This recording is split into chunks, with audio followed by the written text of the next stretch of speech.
Assalamualaikum warahmatullahi wabarakatuh. Perkenalkan, nama saya Hikmatun Baligo dengan NIM 192231058. Di sini saya akan mempresentasikan terkait laporan praktikum Dietary History. Yang pertama adalah latar belakang. Penilaian konsumsi pangan merupakan proses pengumpulan dan analisis data mengenai jenis, jumlah, serta frekuensi makanan dan minuman yang dikonsumsi individu atau kelompok dalam jangka waktu tertentu. Terdapat berbagai metode dalam penilaian konsumsi pangan, diantaranya adalah Recall 24 Hours, Food Record, Food Frequency Questionnaire, dan juga Dietary History. Masing-masing metode ini memiliki kelebihan dan juga keterbatasan tergantung pada tujuan penelitian. Salah satu metode yang banyak digunakan untuk menilai pola makan jangka panjang adalah metode Dietary History. Metode Dietary History dipilih dalam penilaian konsumsi pangan karena kemampuannya untuk memberikan gambaran menyeluruh mengenai kebiasaan makan individu dalam jangka panjang. Hal ini penting untuk memahami pola konsumsi makan, pola konsumsi dan potensi keseimbangan asupan zat gizi yang mungkin tidak dapat terlihat jika hanya menggunakan metode penilaian jangka pendek. Dengan demikian, metode ini relevan digunakan dalam penelitian gizi yang bertujuan menilai pola makan serta kecukupan asupan zat gizi sebagai dasar perencanaan intervensi dan perbaikan status gizi masyarakat. Selanjutnya, berikut ini adalah identitas responden. Selanjutnya, untuk analisis zat gizi respondennya sendiri, asupan energi responden sebesar 479,91 kilokalori atau memenuhi 21,33% dari AKG, yang mana menunjukkan bahwa tingkat pemenuhan energi masih sangat rendah. Asupan protein sebesar 13,12 gram atau memenuhi 21,87% AKG yang termasuk ke kategori belum memenuhi. Hal ini juga terjadi pada zat gizi makro lainnya seperti asupan lemak, yaitu sebesar 8,37 gram, yaitu memenuhi 12,87% AKG yang juga tergolong sangat rendah, dan juga karbohidrat. Responden mengonsumsi sebesar 89,06 gram atau sebesar 24,74% AKG yang juga masih jauh dari kebutuhan harian. Untuk zat gizi mikro, zat besi memenuhi 12,76% AKG, yang mana vitamin C 17,12% AKG dan kalsium 7,34% AKG. Dan dari sini dapat kita ketahui bahwa semua pemenuhan asupan zat gizi mikro masih belum memenuhi kebutuhan responden. Sedangkan untuk natriumnya sendiri ini masih ada di dalam batas aman.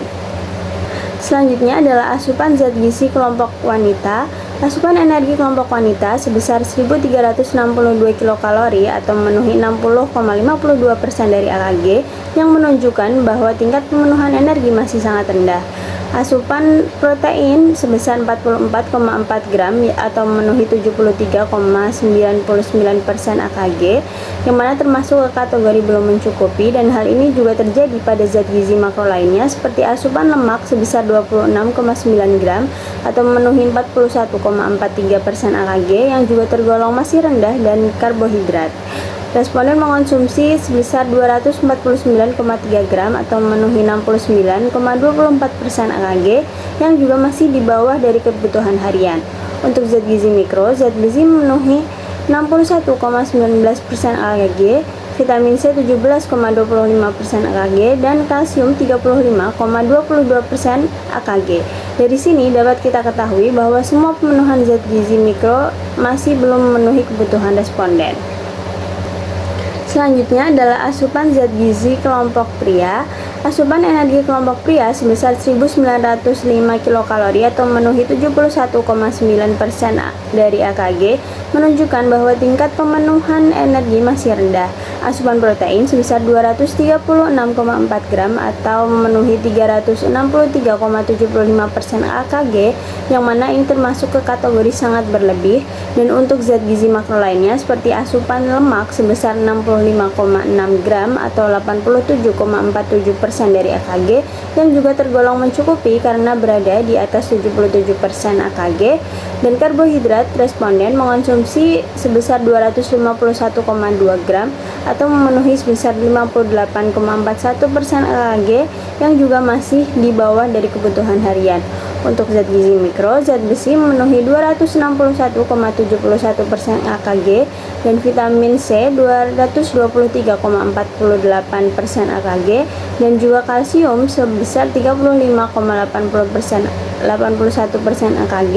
Dari sini dapat kita ketahui bahwa pemenuhan asupan zat gizi mikro untuk zat besi dan vitamin C berlebih, sedangkan untuk kalsium masih belum mencukupi kebutuhan. Selanjutnya berikut ini adalah perbandingan asupan individu dan juga kelompok.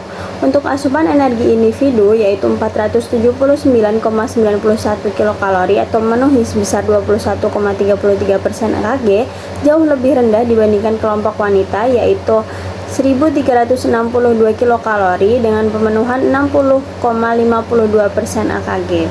Lalu untuk protein, individu juga masih ada di bawah kelompok wanita yaitu 13,12 gram atau memenuhi sebesar 21,87% AKG, dengan kelompok wanita yaitu 44,4 gram memenuhi 73,99% AKG, yang mana konsumsi protein ini rendah dari sumber hewani dan nabati.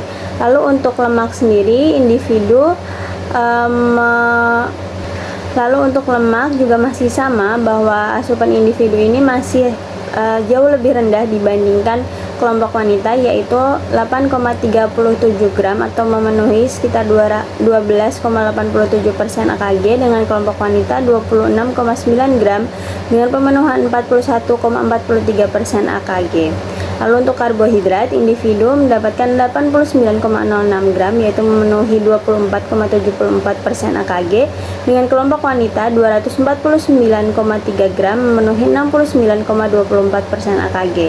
Lalu untuk zat besi, individu memenuhi 2,30 mg atau 12,76% AKG, dengan kelompok wanita 11 mg 61,19% AKG.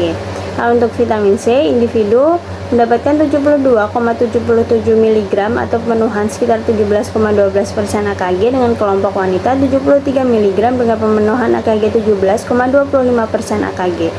Asupan natrium individu 93,1 mg dan kelompok wanita 516 mg, yang mana keduanya ini masih dalam batas aman. Namun untuk asupan natrium individu ini masih lebih rendah dibandingkan asupan natrium kelompok wanita. Selanjutnya, kesimpulannya adalah secara keseluruhan hasil penelitian menggambarkan bahwa pola konsumsi pangan responden belum optimal, dengan kecenderungan rendahnya variasi dan juga jumlah makanan yang bergizi yang dikonsumsi. Hal ini menunjukkan pentingnya peningkatan kesadaran gizi untuk mencapai keseimbangan asupan zat gizi makro dan mikro sesuai dengan kebutuhan masing-masing individu. Sekian yang dapat saya sampaikan. Terima kasih. Wassalamualaikum warahmatullahi wabarakatuh.